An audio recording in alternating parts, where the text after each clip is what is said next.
Hello everyone, welcome to A classes. जैसे कि आप थंबनेल में देख ही पा रहे हो कि आज हम ना पूरा यूपीएससी 2021 के जो भी एस्पिरेंट हैं उनके लिए एक स्टडी प्लान लेके आए हैं।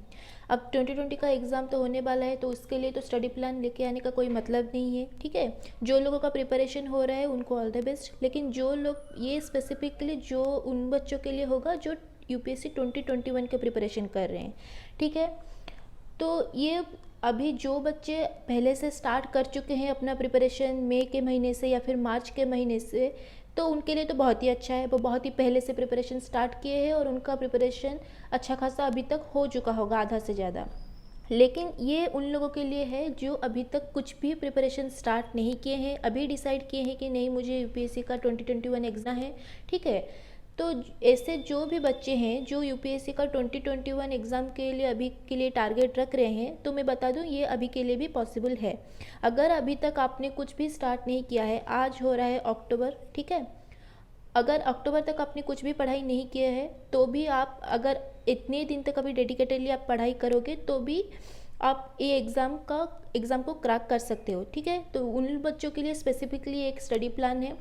तो इसमें ना हम अक्टूबर के महीने से जून में हमारा प्रीलिम्स होगा।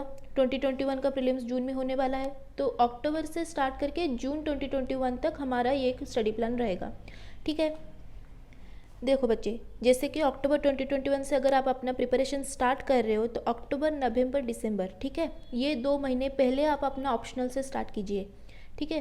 क्योंकि अगर आप अपना ऑप्शनल पहले स्टार्ट करके प्रिपेयर करके रखोगे तो जाके आपका सिलेक्शन होगा, नहीं तो आप भूल ही जाओ। जो बच्चे ये बैठे हैं कि प्रीलिम्स होगा उसके बाद मेंस के टाइम में ही अगर प्रीलिम्स क्लियर होता है तो ऑप्शनल करेंगे, तो आपका कभी सिलेक्शन होने नहीं वाला है, ठीक है। तो पहले मैं सजेस्ट करूँगी अक्टूबर नवंबर दिसंबर, ये 2 जो महीने हैं ना, इसमें आप अपना ऑप्शनल का प्रिपरेशन कंप्लीट कीजिए।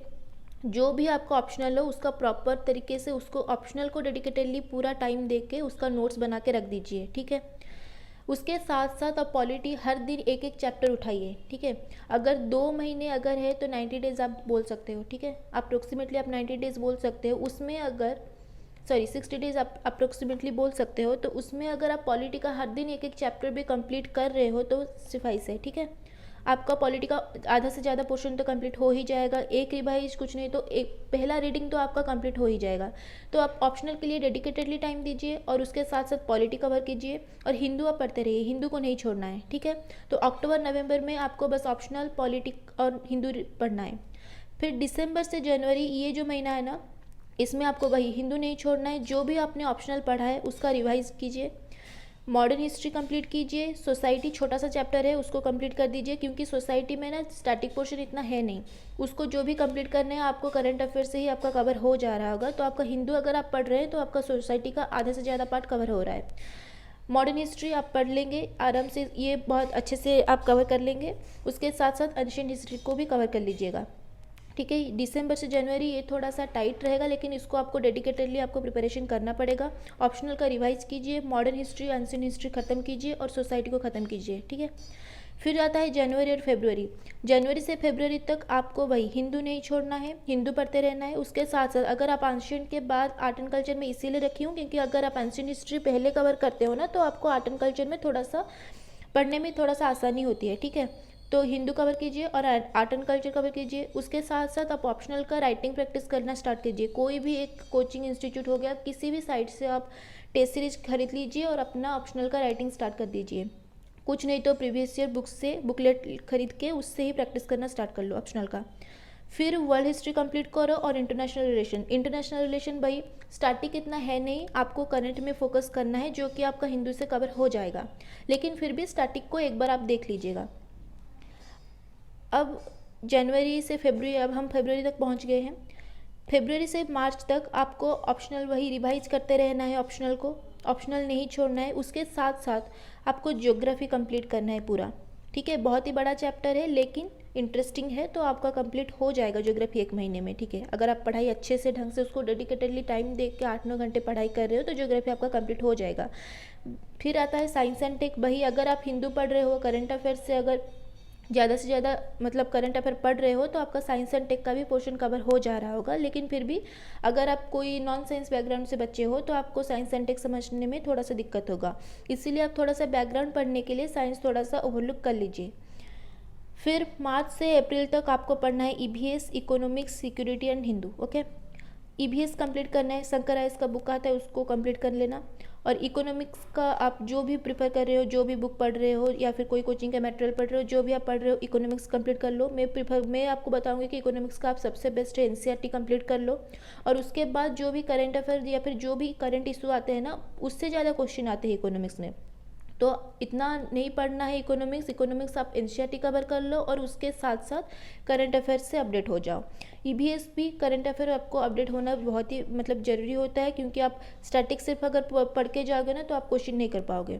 सिक्योरिटी थोड़ा सा जो भी इंटरनल सिक्योरिटी है उसका स्टैटिक कंप्लीट कर लो, और जो भी आपका करंट है वो हिंदू से कंप्लीट हो ही जाएगा। ठीक है, अब हम अप्रैल में पहुंच गए हैं। अब अप्रैल से आपको डेडिकेटेडली जून में हमारा प्रीलिम्स का एग्ज़ाम होने वाला है। ठीक है, तो अप्रैल से जून तक आप कंप्लीटली ये जो टाइम है ना उसको आप प्रीलिम्स के टेस्ट सीरीज लगाने में दोगे। कोई पढ़ाई वढ़ाई नहीं करना है, जो आप पढ़े हो एक्स्ट्रा नहीं पढ़ना है इस टाइम में। जितने भी आपका कवर हुआ है अभी तक का सिलेबस उसको बस रिवाइज करते जाओ और प्रीलिम्स का टेस्ट सीरीज देते जाओ। ठीक है, हिंदू नहीं छोड़ना है, 2 महीने हैं, प्रीलिम्स का टेस्ट सीरीज लगा रहे हो, हिंदू नहीं छोड़ना है लेकिन, क्योंकि 2 महीने पहले का भी क्वेश्चन पूछ लेगा ये। ठीक है, तो आपको हिंदू नहीं छोड़ना है, अगर आप पढ़ोगे तो ही जाके मेंस में आंसर लिख पाओगे। ठीक है, और अगर आपको फिर भी टाइम बच रहा है तो आप मेडिवल हिस्ट्री कंप्लीट कर सकते हो, जिसमें से हार्डली कभी क्वेश्चन आता है। ठीक है, और आंसर राइटिंग आप प्रैक्टिस करना अगर होगा तो 1 महीने में 1-2 आंसर राइटिंग कर लेना। ठीक है, ऑप्शनल का हो गया या फिर जीएस का हो गया, आंसर राइटिंग करते रहना। लेकिन प्रीलिम्स का टेस्ट सीरीज़ बहुत ही इंपॉर्टेंट है। अगर प्रीलिम्स का टेस्ट सीरीज़ अगर ये 2 महीना आप हर दिन लगा दे रहे हो तो आपका प्रीलिम्स क्लियर होगा, नहीं तो आपका प्रीलिम्स क्लियर ही नहीं होगा। ठीक है, तो जो भी बच्चे यही स्टडी प्लान को अभी जो भी बच्चे स्टार्ट कर रहे हैं ना, तो ये आप एक टेम्पलेट समझ सकते हो। इसको आप अपने हिसाब से मॉडिफाई कर सकते हो। आपका करंट पोजीशन क्या है, आप कितने तक पढ़े हैं, उसके हिसाब से आप अपना टेम्पलेट बना सकते हो। लेकिन ये एक टेम्पलेट है, इसको बेस करके आप इसी तरीके से अपना स्टडी प्लान को प्लान कर सकते हो। ठीक है, ठीक है, सो दिस इज़ इट।